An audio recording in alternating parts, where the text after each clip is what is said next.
Welcome to the Effortless English Show with the world's #1 English teacher, AJ Hogue, where AJ's more than 40 million students worldwide finally learn English once and for all, without the boring textbooks, classrooms, and grammar drills. Here's AJ with a quick piece to help you learn to speak fluent English effortlessly.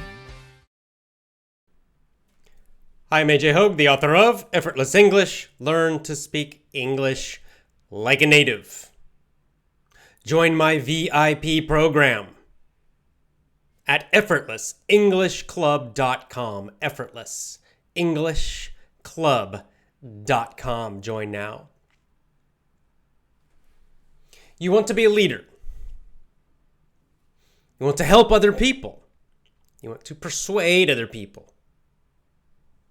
I get a lot of questions about this. How can I be a leader? How can I persuade people? I get a lot of questions actually about persuading or leading friends or family to use effortless English. So I get this question a lot actually, where someone will tell me, say, I love effortless English. I have improved a lot. I have made big improvements with my English. And I want to convince my friend, I want to convince my brother, my sister, somebody in the family, or a good friend. I want to convince them to try effortless English, but they won't do it. They just continue to go to the same classes and use the same textbooks. So how do I do it? And this is really a leadership question and a persuasion question. By the way, we are live on Facebook for this video show. Well, those of you who only listen on the audio podcast, you'll be listening to a recording, but at the moment I'm live on Facebook. And I'll get to the questions in Facebook later. First, this topic. How do you do it? Well, one of our values of the Effortless English family, our Effortless English community of learners, family of learners around the world, international. We have a code, we have a mission, and we have values. And one of those values is positive leadership. Positive leadership. What does that mean? Well, when I say positive leadership, mostly what I'm talking about is being optimistic and leading by example. Leading by example. It's a common phrase in English. Lead by example. This means that for leadership, there are many techniques of leadership, right? You can go to a bookstore, go to the business section. You will find many books about this topic of leadership and management. Thousands of books about this topic and lots of different techniques. You can look for books about persuasion. You'll get even more information, methods and techniques for changing someone's mind, for leading one person or groups of people. So it's a big topic with a lot of techniques and methods. And it can take, years to become really good at it. But there's one simple technique, this positive leadership technique or method, or really even it's just a mindset. And that is to lead by example. That the easiest and best way to lead is to show other people. Show them what you want them to do. Instead of telling them, instead of persuading them and arguing and having all these great techniques, you simply do it yourself. You show them. You show them what to do. And then you show them the success. You show them the results through your own life, through your own actions. And when you do that, you persuade many people without any words at all. So, effortless English. Let's say you're trying to convince people around you to try effortless English. Just keep improving. Just keep doing effortless English. Keep using the courses. Keep doing the lessons. Keep listening every day. Continue to improve your English in this way. Every month getting better and better and better and better and better and better and better. And over years getting better and better and better and better and better. And becoming an excellent speaker, fluent, powerful, and persuasive in English. Guess what? Just by doing that, eventually other people around you will start to notice. Even if you say nothing, people will start to notice, oh, your English is getting much better. Your confidence with English has improved a lot. And eventually, many people will start to ask you questions. How did you do it? How are you doing it? What did you do? What did you change? They will want to know. They will see your success, and they will naturally be curious. They will naturally be attracted to your success, to your confidence. Your success. That's the most powerful leadership of all. It is kind of effortless. There's really no technique involved. You're just becoming better, and that attracts people. And then when they come to you, when they ask you, when they're looking to you for help and advice, then it's very easy to just tell them, well, I used this Power English course. I joined this VIP program. I listen to podcasts 2 hours a day. Whatever you're doing, then you tell them and they will listen. Then they are ready to hear it because they see you doing it. They see your results and they want the same success that you have, that you created. And then it's not difficult. You don't have to have any arguments. You don't need to try to persuade them in any way. You don't have to use little tricky techniques. Nothing. You just show them, and it does take time. This is a slower method, but it's very, very, very, very powerful. And that's what positive leadership is. You will see it every day on my Twitter. People following me on Twitter, the Effortless English family, our most successful people. Automatically, other people, our newer family members, start to ask them questions, right? Sergey and Max and Kaula and Maddie, of course, and Carol, and it's growing more and more and more. Do we have these great leaders in our Effortless English family? And new people will come and immediately start asking them questions. Not even me. They will directly ask these great superstar members, I call them, because they see the success they have. They can see the confidence. Even in just Twitter, just these little short tweets, they can feel it and see the confidence with English, the success. And automatically that creates a kind of leadership, and automatically people start to ask them questions, ask for advice, ask for help, looking for leadership from them. They have become natural leaders simply through this positive leadership, by doing, by showing, by taking actions every day. That's powerful, and it happens in a very natural and automatic way. So this is why with our Effortless English family, I tell everybody this is one of our values, is this kind of positive leadership, leading by example. Now you can learn more leadership methods and techniques. I mean, my VIP program teaches them. Power English, my Power English course has some of them. I talk about them in my podcast. So there are other methods and techniques, but this is really the foundation of leadership that anybody can do, even if you're not an outgoing person, right? You're not an extrovert. You don't like talking to people very much. You're a little shy. Just by doing this, by leading by example, you can show the way. And you can imagine this would work for anything, like health and fitness, right? The best way to lead with, let's say, fitness is just become really fit. If you're a man, you start working out, you get strong, you get muscles, you look great, you're powerful. Then other guys, other men in your social circle, friends and family, if they're interested in getting fit also, they'll start to ask you questions because they'll see the results. Or if you were heavy and you lose weight, other people who want to lose weight, they'll start asking you questions. You become a natural leader through your success. So it doesn't matter. You can be shy, you can not be shy, it doesn't matter. This is a very, very powerful form of leadership, probably the most powerful, really. Now, the second thing I usually say to people who ask about how can I, convince someone to try Effortless English, I remind them and remind you that effortless English is not for everyone. It's not for everyone.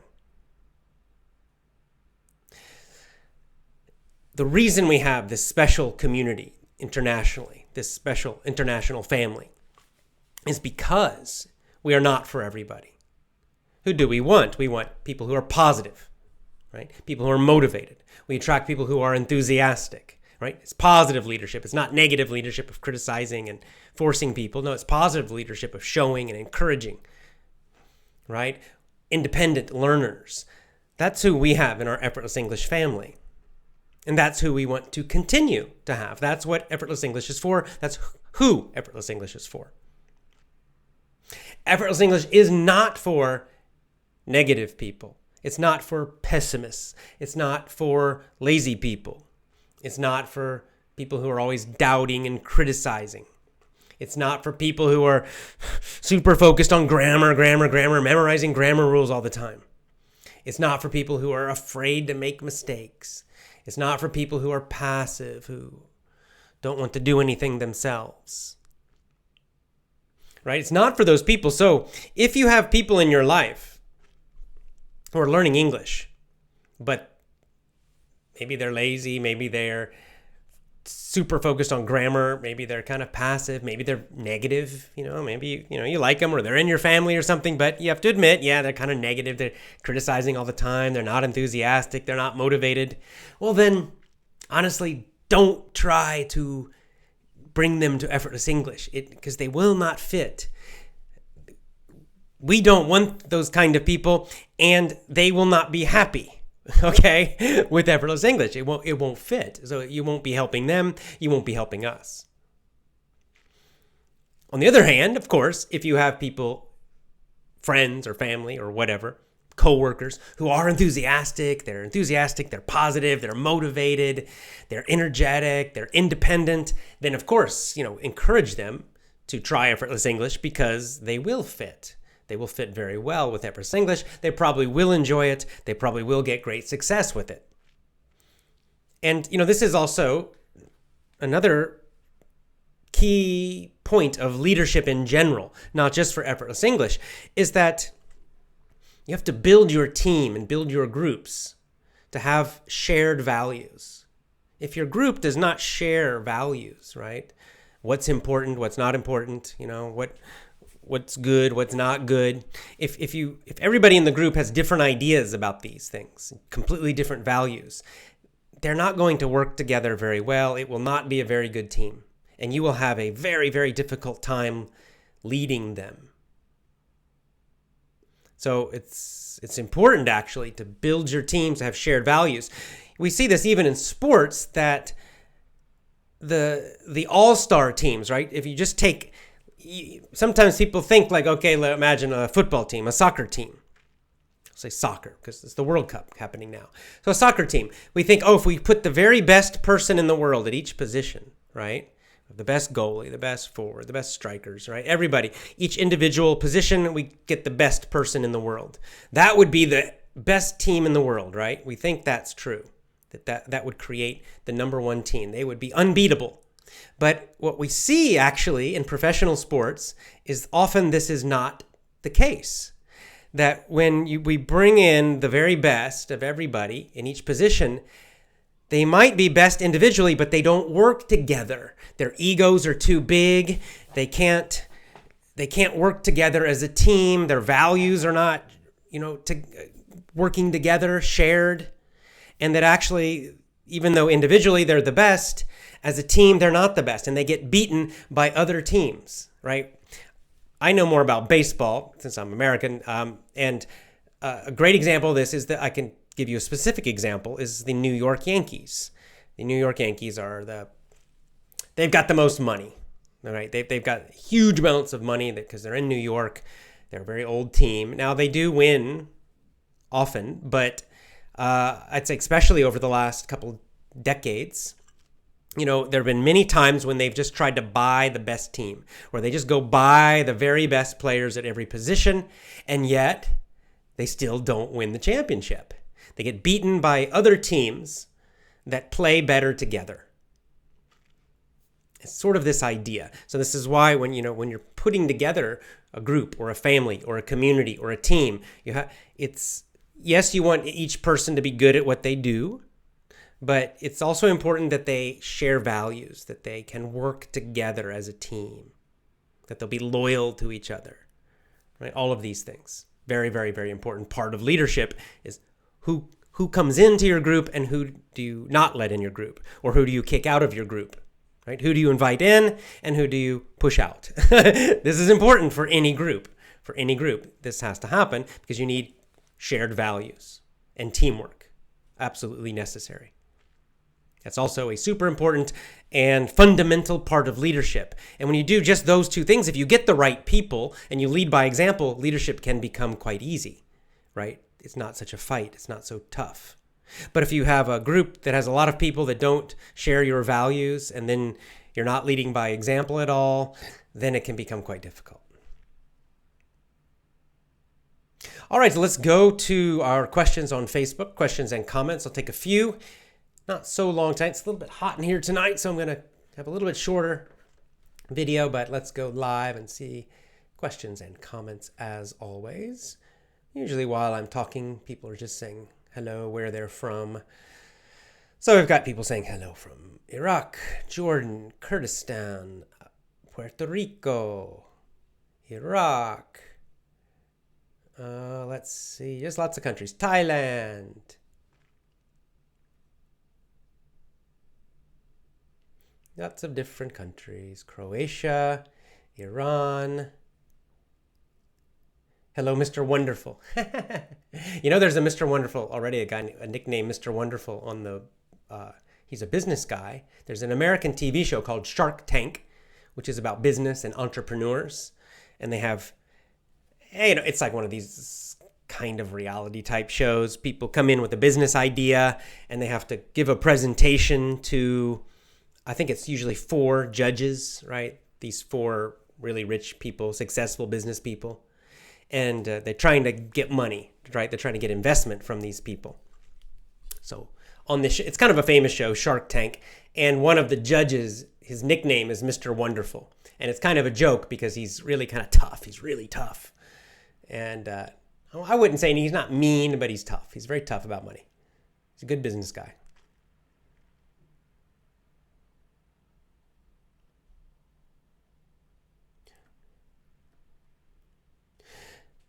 Myanmar, Senegal, lots of countries.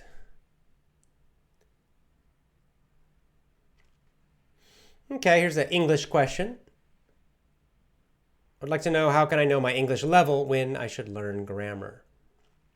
I'm guessing if you're listening to me and you took English classes already in school, probably for many years, probably you have already studied enough grammar. This is why I say, don't study grammar rules. You've done it enough already. Okay?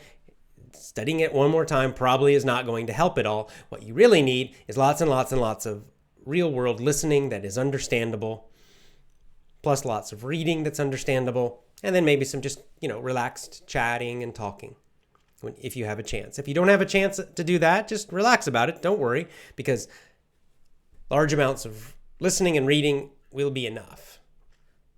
So my advice to you in terms of learning grammar is really don't. Until maybe you're getting into academic writing, then, you maybe just have the best thing for grammar, it's kind of useless when you're speaking. But if you're writing and you write a sentence and you're like, you're not sure about some grammar point, if you have a grammar book, you could just quickly open it up and look up a rule and then close it. That's it. Don't try to memorize a bunch of the rules. You just use it like you would a dictionary. That's okay for when you're writing. That can be useful.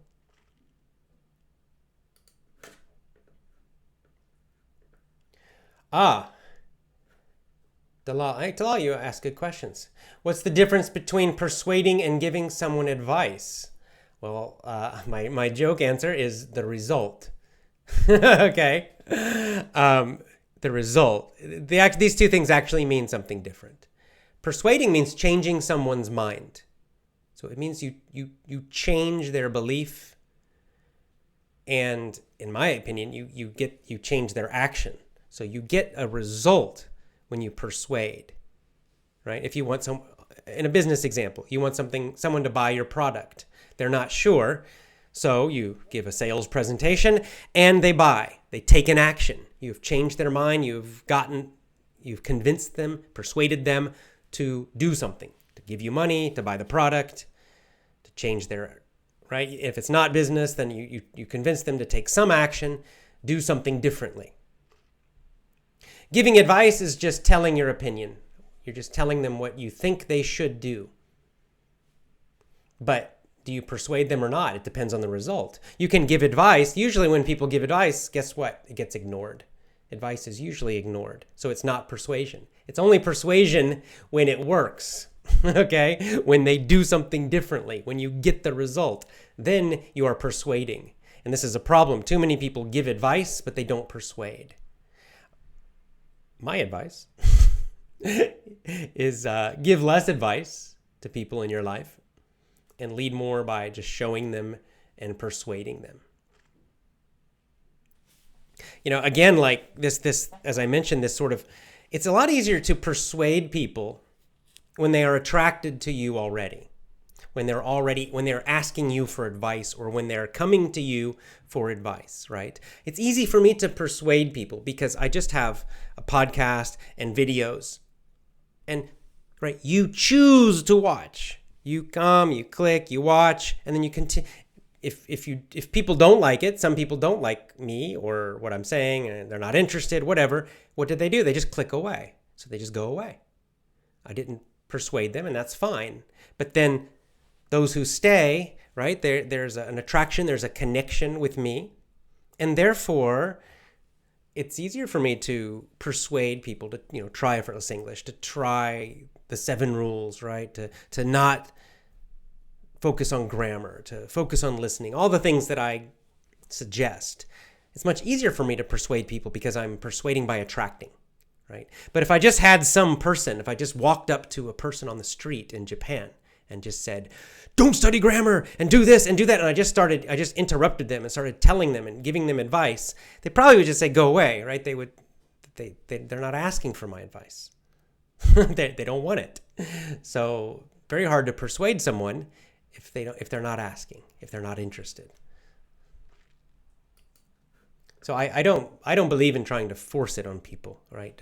Interrupting and trying to push, it doesn't work as well as attracting.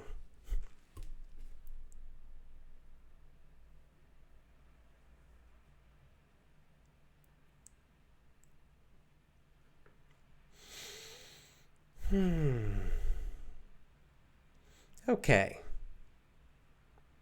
When will the site Effortless English be available again? Well, I don't know. It should be up now. Let's check. If it's down, I should know about it. Let's check it. Effortless English.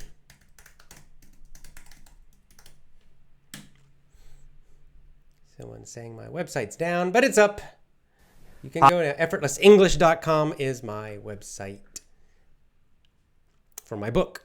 Effortless English Club is my courses website. Please tell me, what do you think about 4,000 Essential Words by Paul Nation? I don't know who Paul Nation is. I'm guessing this means he's saying there are 4,000 core, like high frequency words, the most frequent, the most common words used in English. There are a lot of people, this is a common idea. Some people say 2,000, some people 4, 3, 5, 7, whatever, right? But the idea is, there's all these studies where they're using writing.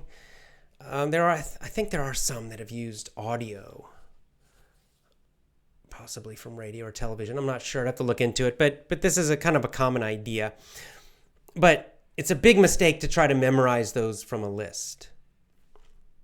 Okay, since they're the most common, if you just read and listen to real things, you will naturally get those words repeated the most. They will naturally be repeated the most because they are the most common in English. So if you get a book and just try to memorize them from a list, you'll forget them. It's super, super boring. But if you just read books and listen to audiobooks and listen to podcasts and listen to stories and all these natural things, you're naturally going to get that repetition. You're going to get those same words repeated the most. I mean, that's how they make those lists. They study writing. They study books and newspapers, and if they're using audio sources, they'll study transcripts of television or possibly radio. I think they use TV sometimes. I have to look. It depends. There's lots of different lists. They don't all agree. And it's different if you look at which words are most common. It depends if you're looking at writing or speaking.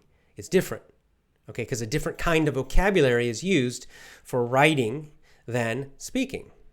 This is one of the problems people have when they study English in school. You're usually focusing on written English. It's a written style. It's more formal. And if you really want to be specific, you're getting a lot more vocabulary that has a Latin root or a French root. It's really from French through Latin. But for speaking, especially casual, normal conversation, you're getting more words that have an Old English roots, more Germanic. So which one's most common, right? Well, and so some of them, there is overlap, of course, where many of the words are common in both writing and in speaking, but there are some differences too. Louisa says, this is nice. Hello, AJ. I've been listening to you daily from November last year, and I understand everything you say. Woohoo! I love you. Mwah! Thank you so much. That's great. Excellent.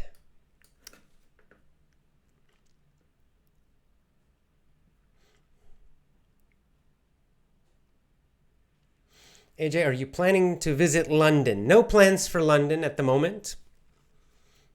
Possibly somewhere else in Europe next year. Maybe. I'll let you know.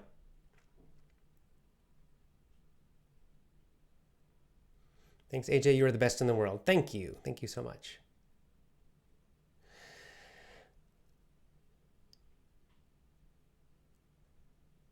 So Adrian, you asked this question on Twitter, so why not? I'll answer it now. What's up, Coach? What is your positive reason? What is your reason below? Cultures all over the world are becoming more similar now. What are the reasons for this? I think the media and internet probably are the biggest reasons, right? Because suddenly, anywhere look at my show, look at my podcast, right? I can look at the statistics to see where are people listening to my podcast? Where are people watching this show right now on Facebook or later the recording on YouTube? It's everywhere. Everywhere. Every continent. Maybe not Antarctica, but North America, South America, Europe, Africa, Asia, Australia. All of those places, right? So it's that connection, and especially with cell phones, which are pretty cheap, fairly cheap. People all over the world now have access and this connection to video and audio and writing, TV shows, movies, books. And then, of course, when you also add English, so that there's people all over the world now learning English everywhere. It's become this kind of international language. When you combine those two things, I think that's probably the big reason, the big reason. Now, whether that's good or bad, it has its good and bad points. I value local and national culture, so I hope I hope every country will keep its own culture. I think it's special and it's good. So I don't want Japan to be America. I want Japan to be Japanese, because the Japanese have their own special culture and history and traditions, and that's true for every country. So, hopefully we can do the best of both, right? We can learn and have this international connection while also keeping our local and our national cultures. I think that would be the best solution if we can manage it.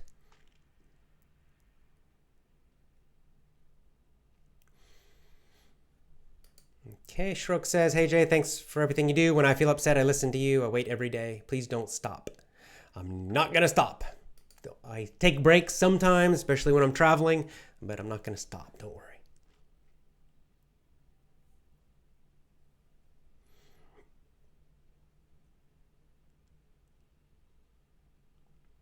Okay, sometimes I'm a little bit shy when I speak. What's your advice? This is from Abra again. Well, I think that first, it's natural, so don't get stressed about it. And second, you can use some of my Power English course. I teach this. Also, if you look at some of my YouTube videos about public speaking, you'll find some techniques for overcoming that shyness and training yourself to be more confident, more strong when you're speaking.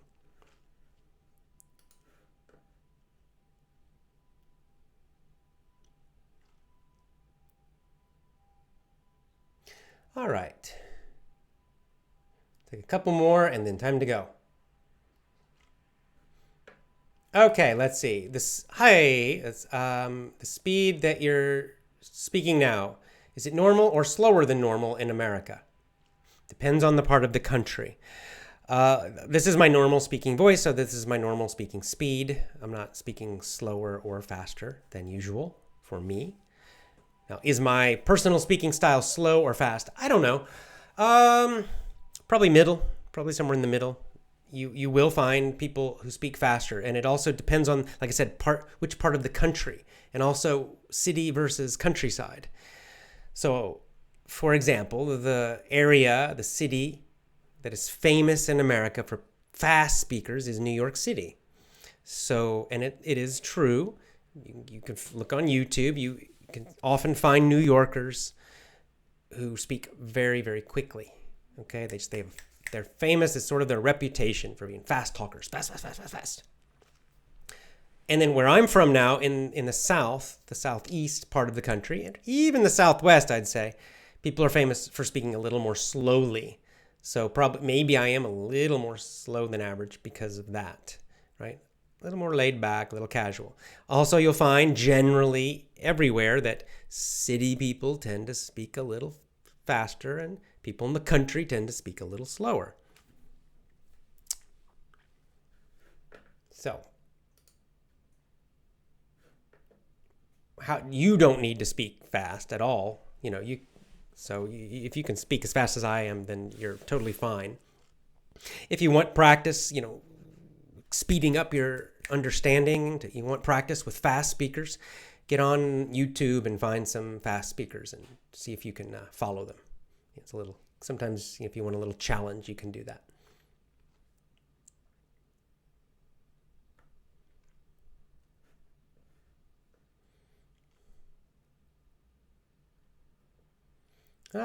Good. Sandor says, your movie technique lessons are unbelievable.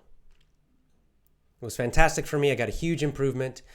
Can you make a similar one? Yes, I'm planning to do that with my VIP program. As I've explained before, it's very difficult for me to do movie technique lessons on YouTube because of their copyright. They're very strict about it. And even if I do something that is legal for copyrights, YouTube can still give me what's called a strike. It basically, they will punish you. If you get, 2 or 3 strikes, they can suspend or delete your channel. So I have to be very, very, very, very, very careful about using anything from anyone else on YouTube. Facebook is probably similar. So I can do it a little more privately with my VIP program, and I am planning to do that. In fact, our next lesson that's coming up in about 2 or 3 days, is a movie technique lesson. So the new VIP members, you're about to get that. But in general, for me to do it just with YouTube or publicly, these companies have very, very, very strict rules that are even stricter, even tougher than American copyright law. So that's why I have to be very careful about it and can't do it very much.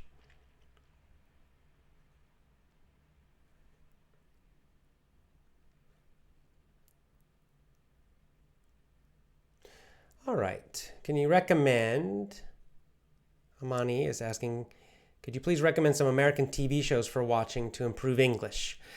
I would say for TV shows, really anything that is modern, number one. So it's not about 1,000 years ago, right? Because then they change the speaking. Sometimes it's not natural. Not fantasy, not science fiction, because I like science fiction personally, but if it's too science fiction, they can use a lot of strange words. Let me think of an example. Star Trek would do this a lot, for example. I like Star Trek, but they, especially the new one, the Next Generation, the newer one, it's kind of still pretty old now, but the Star Trek The Next Generation TV series, I liked it, but they would use all these weird, strange vocabulary words that were not real, right? To make it feel like the future, that were they would like kind of fake scientific words. So for an English learner, that would be really difficult. It would be super confusing. So that's why I say in generally avoid science fiction, at least until you're quite advanced. So what's left? Suspense, drama. I would avoid comedies because sometimes the comedies are very cultural, right? They're talking about something unique connected to American culture. So if you did not grow up in America, you might not understand the jokes. And again, it can be very confusing. So I think dramas and suspense, police type shows, those kind of shows usually work quite well.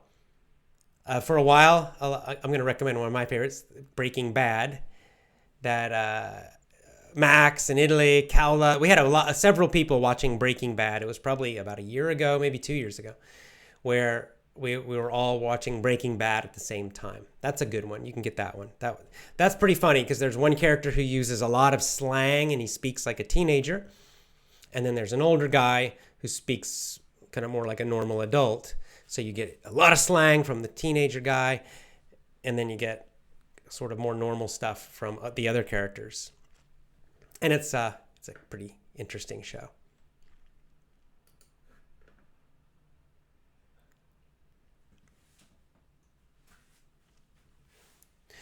Why don't you visit North Africa? You can visit Algeria. I know of Algeria, of course, but someday I hope. We'll see. I get invited to lots of countries, but I don't have time to visit everywhere. Okay, this is a common question. I understand my listening's better than my speaking, basically is what the question is, from Bilal. And that's normal, totally normal. If you think of small children, that's normal for them too. They will understand much, much more than they can say. It's normal for you to understand many, many, many more words than you will actually use in speaking.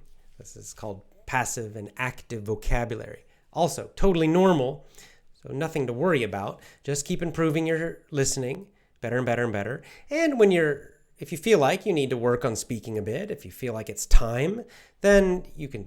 I just did a show about this, so you can give speeches, you can talk to yourself, or if you have the opportunity, you can talk to someone else in English. Work on your pronunciation. All of these things can be helpful. But don't worry, listening being better than speaking is actually very normal and totally fine. It's probably the good one. Oh, that's interesting. This is a little reference. Mayan says, I recommend the Persuasion courses by Jordan Belfort. And I don't know, do you guys know who Jordan Belfort is? But there was a movie with Leonardo DiCaprio about him. Wolf of Wall Street. I'm not, I've saw the movie. I think I've read maybe an article about his persuasion techniques, but obviously he was a persuasive guy. Unfortunately, he did it in illegal ways. So don't copy everything he did. Related question, can you tell me which genre of book is good to learn vocabulary and grammar? So it's basically the same answer as my TV show answer. So I would avoid what are called historical books, at least historical fiction I would avoid. Historical fiction. So these is like fiction about old times. Some of them actually are fine for vocabulary, but the problem is some of them might use a lot of vocabulary that is, I would say, is kind of old style, that we don't really use much now. So I think generally more modern stories are better because the vocabulary will be closer to what we use every day. other than that, and again, I would probably avoid science fiction and probably fantasy even. Like I love Lord of the Rings, but it's not the first book I would recommend for English learning. Same with, Harry Potter. Yeah, I don't know. Some people like that, but there are a lot of kind of strange words in Harry Potter that are not real English words. So you could try it if you want to, but I think overall, like spy stuff and spy books rather, his just plain history books, nonfiction books, romance is fine, those kind of things. Mysteries.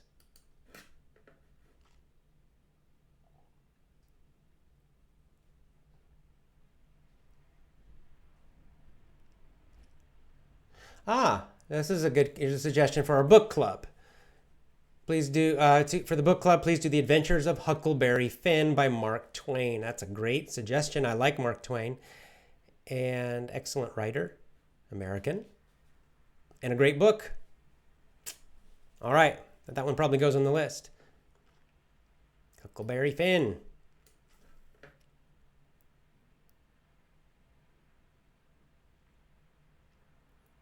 Your no belief article was the best one. I changed my life. Oh, that's great. Have you visited Sri Lanka? I have not visited Sri Lanka.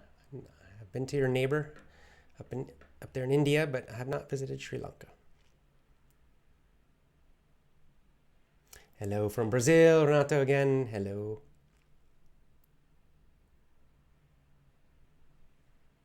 Have you ever been to Brazil? I have not been to Brazil.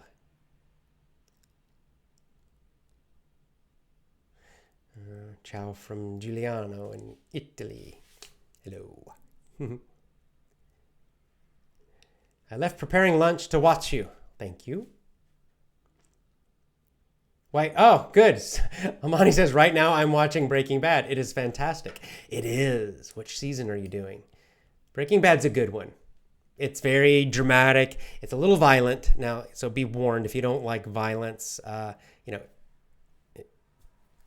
It was pretty. It's fairly old now, but those of you probably know it's about drug dealers in America, and it's a crazy show. It's some very strong drama there, but there is some violence in some of it. So. If you don't like that kind of thing, if you want something a little more peaceful, that's fine. But some people I loved Breaking Bad. I thought it was really, and a lot of people like Breaking Bad. It was very popular. If you have, anyone else, if you're watching movies or TV that you enjoy, that you want to suggest for learning English and that are good, you can just put them in the comments here, and I'm happy to read them. Oh yeah, Stranger Things. Now that's an interesting one. I watched that. Now that's a little science fiction, but not too much. Stranger Things is on Netflix, and it's just a little bit of science fiction. It certainly has some sci-fi in it, a little bit of horror and sci-fi scary, but not too much. Most of it's set in the modern world, like the normal world of the 1980s, I believe. So yes, I've only watched season 1 of Stranger Things, but I think that would be totally fine for learning English.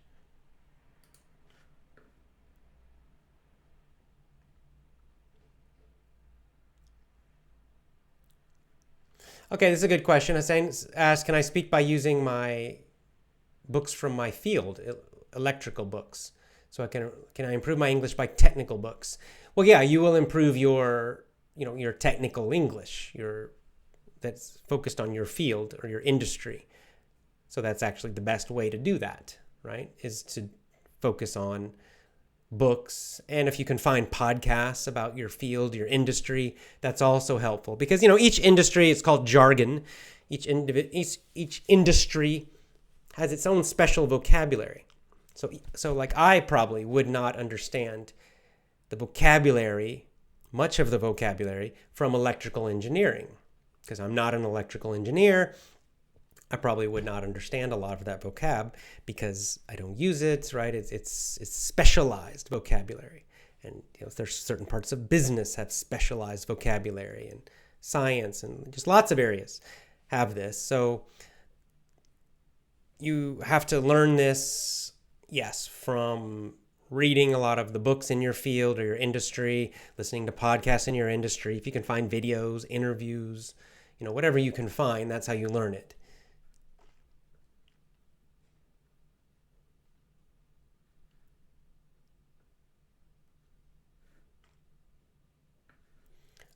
Okay. There's a kind of a slang question. Can you give me the answer? What is the difference between crash and sleep? To crash and to sleep. So to sleep is obvious, right? You go to sleep. I think everybody knows the meaning of that one. To sleep. So what does it mean to crash? To crash is a little bit of a, kind of idiom, not an idiom, but it's a little slang, but it's casual, very casual. You say, I crashed last night. So crash has the idea of falling asleep very fast, very quickly, because you're so tired, right? When you crash, it means all your energy just disappears very fast, very suddenly, right? So sleep, you might go to sleep nice and gently and slowly. But if you crash, you just kind of, right? So you say, I crashed. It is the idea that maybe you were working hard, you were really tired, and boom, immediately to sleep. That's what crashing means. Crashing also can even mean, sometimes we just mean, sometimes it doesn't mean even sleep. It just means you lose all of your energy. So you might even still be awake. And sometimes we'll still use this word to crash as a verb. So for example, let's say you're a runner, and you're running in a race, you run 10 miles, and then suddenly, boom, you crash. It means you just stop and you sit down on the road and all your energy's gone. You're totally exhausted. You can't keep going. You might just say, I crashed at mile number 11. I crashed at mile 11, right? All your energy, your blood sugar dropped, and you have no energy and you can't keep going. Same idea.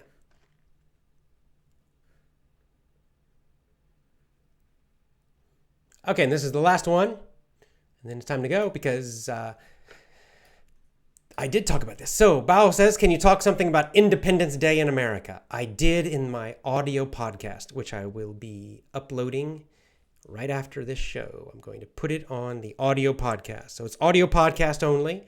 As always, with my audio podcast, you have to subscribe to it or follow it somewhere. You can use the TuneIn app. I recommend the TuneIn app for my podcast, but you can also use Podcast Addict, Outcast, iTunes.